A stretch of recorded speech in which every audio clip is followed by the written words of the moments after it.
साथियों नमस्कार।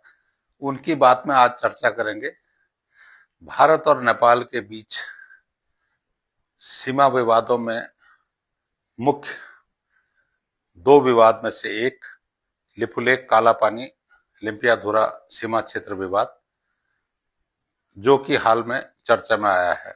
जैसा कि आप जानते हैं कि भारत सरकार द्वारा 30 अप्रैल 2026 को कैलाश मानसरोवर यात्रा लिपुलेख के रास्ते घोषित की गई और तत्पश्चात भारत के रक्षा मंत्री श्री राजनाथ सिंह जी द्वारा काला पानी क्षेत्र में घटिया बगड़ लिपुलेख लिंक रोड का उद्घाटन किया गया। इस पर नेपाल सरकार द्वारा आपत्ति दर्ज की गई और पत्र द्वारा भारत सरकार और चीन की सरकार को इस पर ऐतराज दर्ज किया है। इस विवाद के बारे में थोड़ा ज्यादा जानकारी लेने के लिए इसकी पृष्ठभूमि में चलते हैं।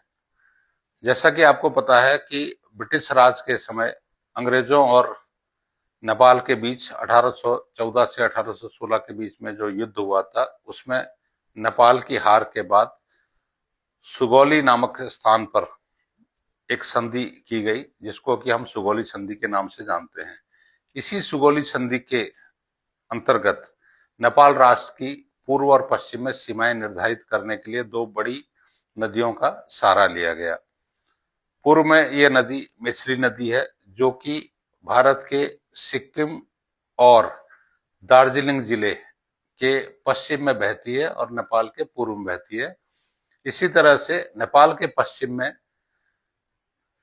भारत के उत्तराखंड राज्य के पिथौरागढ़ के पूर्व में काली नदी बहती है, जो कि यहां पर सीमा का निर्धारण करती है। सुगौली संधि के अनुसार महाकाली का जो रेखांकन किया गया है वो वर्तमान स्थिति में जहां पर भारत की स्थिति है वहां तक ही किया गया है, लेकिन जो उसमें लिखा है वो ये लिखा है कि इससे पूर्व का जो क्षेत्र है, काली नदी की उत्पत्ति से पूर्व का क्षेत्र नेपाल का क्षेत्र होगा। तो नेपाल इसकी अलग व्याख्या करता है। नेपाल इसका उत्पत्ति क्षेत्र वहां से 16 किलोमीटर उत्तर पश्चिम में लिम्पियाधुरा के एक छोटी सी धारा से मानता है और लिम्पियाधुरा से पूर्व का क्षेत्र, जिसमें काला पानी और लिपुलेख भी आते हैं, करीब 35 वर्ग किमी का क्षेत्र है, इसको अपने क्षेत्र में मानता है, जबकि भारत इसको नकारता है। भारत का दावा है कि जो काली नदी का जो उत्पत्ति है वह लिपुलेख के दक्षिण में एक पंखागाड़ नामक स्थान से एक स्रोत से हुई है और वहीं से पूर्व में नेपाल की का सीमा बनता है। यह जो विवाद है यह एक साधारण विवाद के तौर पर था, जिसको कि 1980 में एक joint technical boundary working group के द्वारा अन्य सीमा विवादों के साथ निपटारे के लिए कहा गया था। लेकिन इस joint technical boundary working group द्वारा सारे विवादों को निपटाकर दो मुख्य विवाद छोड़ दिए गए, जो कि एक ये जो मैं बोल रहा हूं और दूसरा जो है वो बिहार में गंडक नदी पर सुप्ता सीमा क्षेत्र का विवाद है। पहली बार नेपाल ने इस विवाद को 1998 यानी 1998 में उठाया और 2000 में भारत और नेपाल के जो प्रधानमंत्री हैं उनमें इस विवाद को भी 2002 तक निपटा लेने पर सहमति हुई थी। काफी मेहनत के बाद भी इस विवाद में कोई प्रगति नहीं हो पाई। 2015 में भारत और चीन के बीच जो लिपुलेख दर्रे के रास्ते व्यापार और कैलाश मानसरोवर यात्रा के लिए समझौता हुआ था, उस पर भी नेपाल ने आपत्ति दर्ज की। इस मामले को और तूल देने के लिए ओली सरकार के समय 2020 में संविधान में परिवर्तन कर नेपाल ने अपने मानचित्र में इस सीमा क्षेत्र को अपने में दिखाना आरंभ कर दिया। और अभी 2026 में नेपाल द्वारा करेंसी नोट में भी इस क्षेत्र को अपने मानचित्र में दिखाया है, जिस पर भी भारत ने कड़ा एतराज किया है। भारत का ये मानना है कि यह क्षेत्र हमेशा जो है वो भारत का ही रहा है और 19वीं शताब्दी से लेकर अभी तक भारत के जो प्रशासनिक और राजस्व के रिकॉर्ड है उसमें यह भारत में ही है।